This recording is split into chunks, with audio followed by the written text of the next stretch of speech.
வாசிக்கப்பட்ட இந்த திருமறை பகுதியிலே పౌలునుடைய వాంఛயை நாம் பார்க்கிறோம். ఆ యొక్క ధ్యానింపబడిన వాక్య భాగంలో పౌలు యొక్క ఆశను మనం చూస్తున్నాం. இங்கே அவருடைய வாழ்க்கையில ஒரு நோக்கம் உடையவராக நான் அவரையும் அவருடைய உயிர்த்தெழுதலின் வல்லமையும் அறிய வேண்டும் என்று விருப்பப்படுகிறார். మా యొక్క ఆయన యొక్క జీవితంలో ఒక ఉద్దేశం కలిగిన వాడే మనము ఆయనను ఆయన యొక్క పునరుద్ధాన యొక్క காரியமும் మనం எரிகின வாரமே ఉండవలనని ఉద్దేశము. அவர் எவ்வளோ ஆண்டவரை பற்றி தெரிந்தவர் இருந்தாலும் அவருடைய ஆசை என்னவென்றால் நான் ஆண்டவரை இன்னும் அறிந்து கொள்ள வேண்டும், அவர் உயிர்த்தெழுந்த வல்லமை நான் அனுபவிக்க வேண்டும் என்று ஆசை கொள்கிறார். కనుక ఆయన ఎంతో దేవుని ఎరిగినవాడు అయినప్పటికీ ఆయన పునరుద్ధాన బలమును నేను ఇంకా అనుభవించవలనని ఎరిగి ఆయన జీవితంలో ఆశ కలిగిన వాడై ఉన్నాడు. இந்த உலகத்திலே இன்றைக்கு అనేక வல்லமையை தேடி போகிறார்கள். ఈ యొక్క లోకంలో అనేక బలమును ఎతికి వెళ్ళుచున్నారు. ஆகவே வாலிபர்களுக்கு ஸ்டீரியோ அதிகமான மெகா வாட்ஸ் ஸ்பீக்கரை போட்டு கேட்க வேண்டும் என்ற ஆசை இருக்கிறது. యవనస్తులకు స్టీరియో అనేక మెగా వాట్స్ పెట్టి వారు వినాలని ఆశ కలిగిన சில நேரங்களிலே கார்களிலே போகும்போது அந்த எஃப்எம் ரேடியோ போட்டு சத்தமாக அவர்கள் கேட்கிற அந்த சவுண்ட் எல்லாம் அங்கே இருக்க 1 கிலோமீட்டர் அளவுக்கு கேட்கக்கூடிய சத்தத்தை விரும்புகிறார்கள். కొన్ని సమయంలో కారులో వెళ్ళేటప్పుడు ఆ స్టీరియో పెట్టుకొని ఎంతో శబ్దం కలిగి 1 కిలోమీటర్ వినబడే రీతిగా అంత శబ్దంతో వారు వేసుకొని ప్రయాణం చేస్తూ ఉంటారు.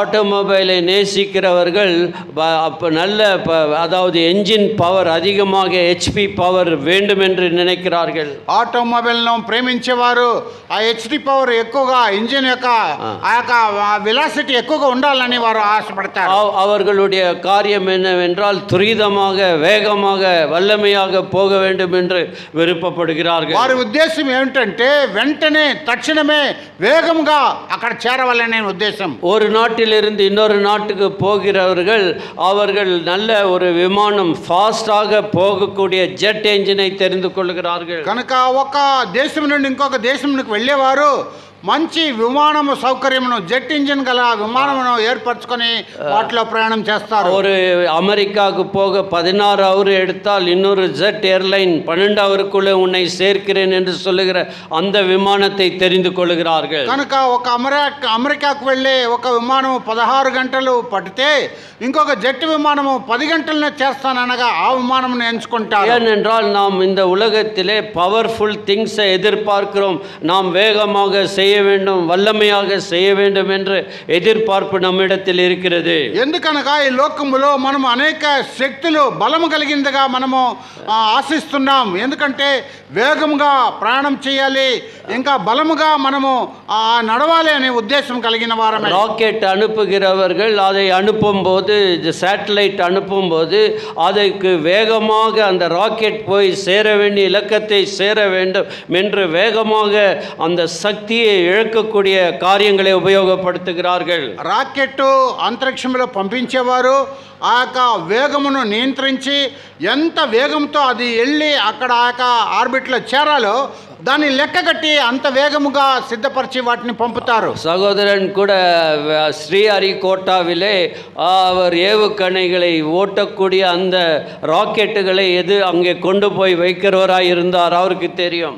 కనుక సహోదరుడు కూడా ఆ యొక్క రాకెట్లను ఆ యొక్క శ్రీహరికోటలో వాటితో పాటు సంచరించి పనిచేసిన వాడై ఉన్నాడు. ஆகவே அந்த வேகம் எவ்வளவு தேவை என்று அவர்கள் அறிந்து கொள்கிறார்கள். ఆ యొక్క వేగం ఎంత అవసరమని వారు ఎరిగిన వారై ఉంటారు. இங்கே பவுலுடைய விருப்பம் என்ன?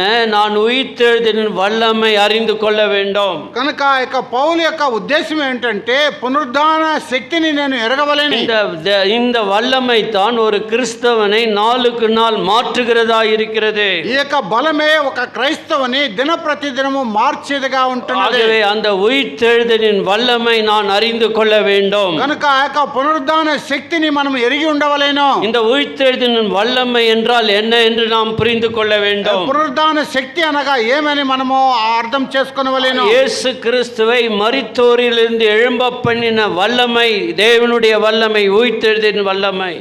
ప్రభువైన యేసు క్రీస్తును మృతుల్లో నుండి లేపిన పునరుద్ధాన శక్తి. அங்கே ரோமர் 4ஆம் அதிகாரத்திற்கு திருப்பிக் கொள்வோம். ரோமர் 1ஆம் அதிகாரம், மன்னிக்க வேண்டும். రోమీయులకు రాసిన పత్రిక 1వ అధ్యాయం తిప్పుకుందాం. 5ஆம் வசனத்திலே வாசிக்கிறோம். 5వ వాక్యంలో చదువుతున్నాం. Romans chapter 1 verse 5.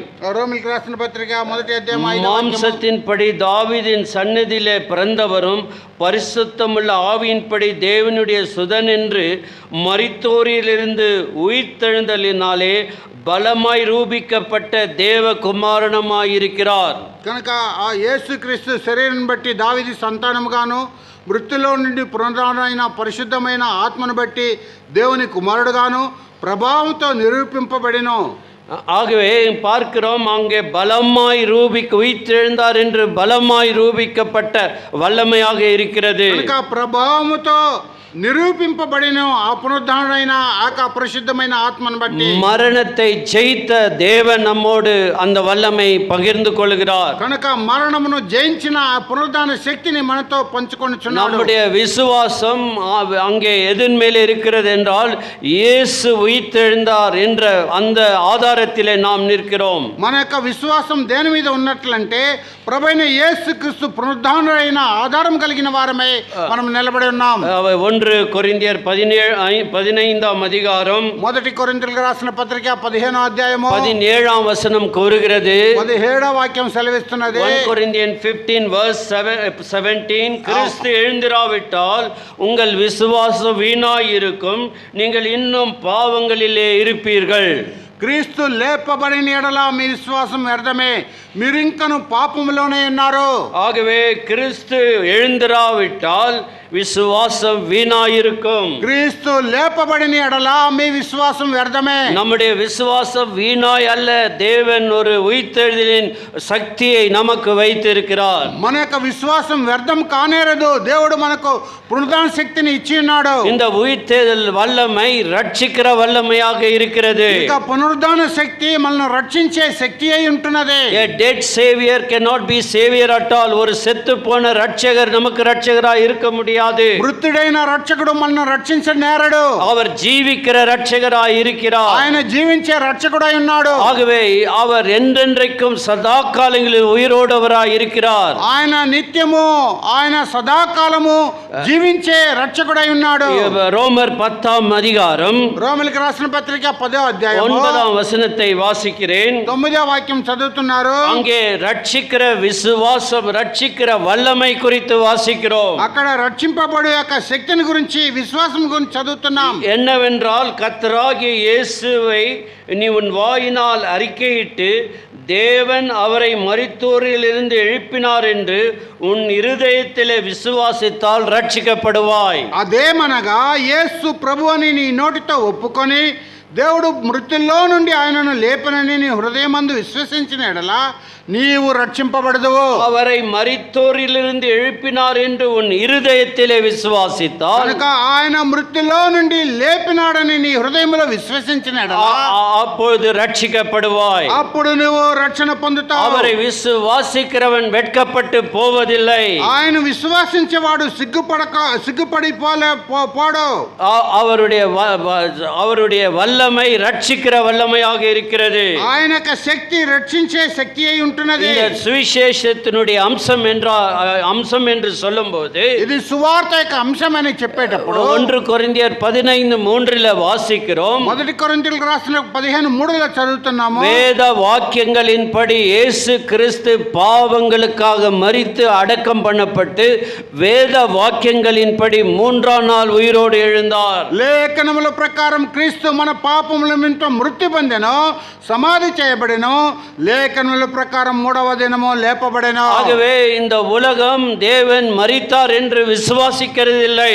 కనుక ఈ యొక్క లోకము దేవుడు మరణించాడని విశ్వసించడం లేదు. ஆகவே அவர் உயிர்த்தெழுதலை இன்னும் அதிகமாக நம்புவதே கிடையாது. ఆయన పునరుద్ధానమును ఇంకా ఎక్కువగా వారు నమ్మటం లేదు. ஆனால் நாம் அறிந்திருக்கிறோம், என் மீட்பர் உயிரோடு இருக்கிறார் என்று நான் அறிவேன் என்று யோபு சொன்னது போல நாமும் சொல்ல முடியும். కనుక మనము ఎరిగి ఉన్నాము, నాకు మోక్షకుడు సజీవంగా ఉన్నాడని ఏబు చెప్పిన సజీవంగా ఉన్నాడని మనం ఎరగగలము. அவர் உயிரோடு எழுந்தவராக இருக்கிறார். ఆయన సజీవంగా లేచిన వాడే அவர் ఉన్నాడు. சொன்னபடி அவர் உயிர்த்தெழுந்தார். ఆయన చెప్పిన రీతిగా ఆయన పునరుద్ధానం అయ్యాడు. அவர் இந்த அந்த కల్లறை அவரை அடைத்து வைக்க முடியவில்லை. ఆ సమాధి ఆయనను మూసిపెట్టలేకపోయినది.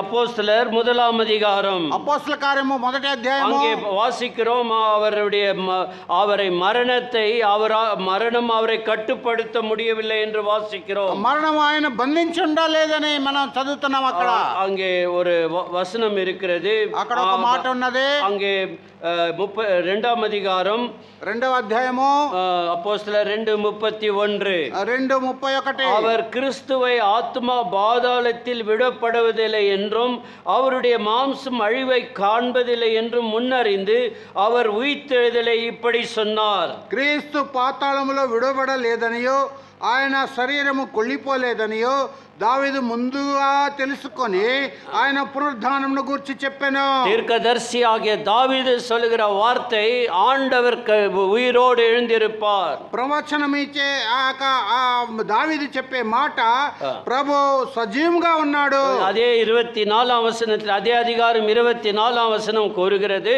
అదే అధ్యాయం 24వ వచనం చెప్పబడుతుంది, தேவன் அவருடைய மரண உபாதிகளின் கட்டை அவிழ்த்து அவரை எழுப்பினார். அவர் மரணத்தின் கட்டுப்படுத்திருக்க கூடாதிருந்தது. మరణము ఆయన బంధించి ఉండుట అసాధ్యము కనుక దేవుడు మరణ వేదనను తొలగించి ఆయనను లేపెను. ஆகவே இங்கே பார்க்கிறோம், மரண கட்டுகள் அவரை கட்டி வைக்க முடியவில்லை. కనుక ఇక్కడ గమనిస్తున్నాం, మరణము బంధించబట్టుండ అసాధ్యము. ஆகவே அங்கே பார்க்கிறோம், இந்த ரோமர்களும் இந்த மத தலைவர்களும் செய்த முதலாவது காரியம் என்னவென்றால், కనుక అక్కడ మనం గమనిస్తున్నాం, రోమిలను మత పెద్దలను చేసిన మొదటి కార్యం ఏమిటి? ஆகவே அந்த போர் வீரர்களுக்கு சேவகர்களுக்கு கொஞ்சம் பிரைப் கொடுத்து அவரை யாரோ தூக்கி போய் விட்டார்கள் என்று சொல்லுங்கள் என்று சொன்னார்கள். కనుక ఆ సైనికులకు కొంత లంచం ఇచ్చి ఆయన ఎవరు ఎత్తుకొని పోయారని చెప్పండి అని చెప్పారు. அங்கே மத்தேயு 28ஆம் அதிகாரம் మత్తయి రాసిన సువార్త 28వ అధ్యాయం 13ஆம் வசனம் வாசிக்கிறேன். 13వ వాక్యం చదువుతున్నారు. மத்தேயு 28:13, Matthew 28 verse 13. మత్తయి రాసిన సువార్త 28:13. நாங்கள் நிதிரை பண்ணுகையில் அவருடைய சீஷர்கள் ராத்திரியிலே வந்து அவனை களவாய் கொண்டு போய்விட்டார் என்று சொல்லுங்கள். మేము నిద్రపోవచ్చుండగా అతని శిష్యులు రాత్రి వేళ వచ్చి అతన్ని ఎత్తుకొని పోయారని మీరు చెప్పుడే. இந்த சீஷன்கம் பைனாங்குழியாக கதவை பூட்டி உள்ள உட்கார்ந்திருக்கிறது, எப்படி வெளியே வந்து அவரை தூக்கிட்டு போயிருக்க முடியும்? కనుక ఈ శిష్యులు భయపడి ఆ తలుపు మూసుకొని లోపల కూర్చున్నప్పుడు ఏ రీతిగా వారు వచ్చి తీసుకొని వెళ్ళగలరు? ஆகவே எல்லா சீடர்களும் அவரை விட்டு ஓடி போய் விட்டார்கள். అందరూ శిష్యులు ఆయన వచ్చి పారిపోయారు. அந்த ஸ்திரீகள் மாத்திரம் கடைசி வரைக்கும் சிலுவை அண்டையிலே நின்றார்கள். ఆ స్త్రీలు మాత్రం ఆఖరి పరేంద్రము ఆ సిలువ చెంత నిలబడ్డారు. யோவான், பிரியமான யோவான் அங்கே நின்று கொண்டிருந்தார். అప్రియమైన యోహాను అక్కడ నిలబడి ఉన్నాడు. ஆகவே அங்கு முதலாவது அந்த கல்லறை பத்திரமாக காக்கப்பட்டிருந்தது. మొదటిగా ఆ సమాధి భద్రంగా కాపాడబడుతున్నది. அங்கே பார்க்கிற 64ஆம் வசனத்திலே, అక్కడ 64వ వాక్యంలో அங்கே வாசிக்கிறோம் 27 மன்னிக்கணும் 27 64. 27-64 மத்தேயு ராసిన సువార్త. ஆகையால் அவனுடைய சீஷர்களில் ராத்திரியில் வந்து அவனை களவாய் கொண்டு போய் மரித்தோரில் இருந்து எழுந்தான் என்று ஜனங்களுக்கு சொல்லாதபடிக்கு முந்தின எத்தனை பார்க்கிலும் பிந்தின எத்து கொடிதாகும்படி 3 நாள் வரைக்கும் கல்லறை பத்திரப்படுத்தும்படி கட்டளையிட வேண்டும் என்றான். కాబట్టి 3వ దినం వరకు సమాధిని భద్రం చేయని ఆజ్ఞాపించుము. వాని శిష్యులు వచ్చి వాడిని ఎత్తుకొని పోయి ఆయన మృత్యులో నుండి లేచినని ప్రజలతో చెప్పుదురేమో అప్పుడు మొదటి వంచన కంటే కడపటి వంచన మరి చెడ్డదైండునని చెప్పిరి. பிலாத்துக்கிட்ட சொல்றாங்க, அவங்க அவர் 3ஆம் நாள் உயிரோடு எழுந்திருப்பாரு, இந்த சீஷன்க தந்திரமாய் களவாய் அவர் எடுத்துக்கொண்டு போய் உயிர்த்தெழுந்து விட்டார் என்று சொல்வார்கள் என்று சொன்னார்கள். కనుక పిలాతు యొద్దకు వెళ్ళి ఆ సైనికులు ఆయన 3వ దినము లేచిన్నాడని ఆయన ఆ శవంను ఎత్తుకొని పోయి ఆ యొక్క వంచన చేసి వారు లేచారని చెప్తారేమో అని. அங்க கல்லறைக்கு அங்கே பார்க்கிற முதிரை போட்டார்கள். 66ஆம் வசனம். 66వ వాక్యంలో ఆ యొక్క సమాధికి ముద్ర వేశారు. எவ்வளவு பத்திரமாக அந்த கல்லறை காக்க முடியுமோ அவர்கள் காத்து கொண்டிருந்தார்கள். ఎంత భద్రముగా కాపాడవలెనో ఆ సమాధిని ఆ రీతిగా కాపాడుతూ వచ్చారు. ஆகவே அங்க இருக்கக்கூடிய போர் சேவகர்களுக்கு காக்காப்படாவிட்டால் அவர்களுடைய உயிருக்கு சேதம் ஏற்படும். కనుక అక్కడ ఉన్న సైనికులు వారిని కాపాడలేకపోతే ఆ యొక్క సమాధిని వారి యొక్క ప్రాణమునకు అక్కడ బలి అవుతారు. ஆகவே அங்கே பார்க்கிறோம் எப்படி ஒரு பொய்யை ஃபேப்ரிகேட் பண்ணுகிறார்கள் என்று வாசிக்கிறோம். అక్కడ ఒక అబద్ధమును ఏ రీతిగా వారు అభివృద్ధి చేస్తున్నారని. ஆகவே அவர்களுடைய நினைவுகள் எல்லாம் இந்த எத்தன் 3ஆம் நாள் எழுந்திருப்பான் என்று சொன்ன ஞாபகம் இருக்கிறது என்று சொல்கிறார்கள். కనుక ఆ యొక్క వారి యొక్క తలంపు ఆలోచన అంతా కూడా ప్రభువైన యేసుక్రీస్తు 3వ దినం లేచునని చెప్పినాక మాట మీద ఉన్నారు వారు. பாருங்க 63ஆம் வசனத்திலே வாசிக்கிறோம். 63వ వాక్యంలో చదువుతున్నాం. 27 63. ஆண்டவனே அந்த எத்தன் உயிரோடு இருக்கும்போது 3 நாளைக்கு பின் எழுந்திருப்பேன் என்று சொன்னது எங்களுக்கு ஞாபகம் இருக்கிறது. అయ్యా ఆ వంచకుడు సజీవుడై ఉండినప్పుడు 3 దినములైన తర్వాత నేను లేచదని చెప్పినది మాకు జ్ఞాపకం ఉన్నదే.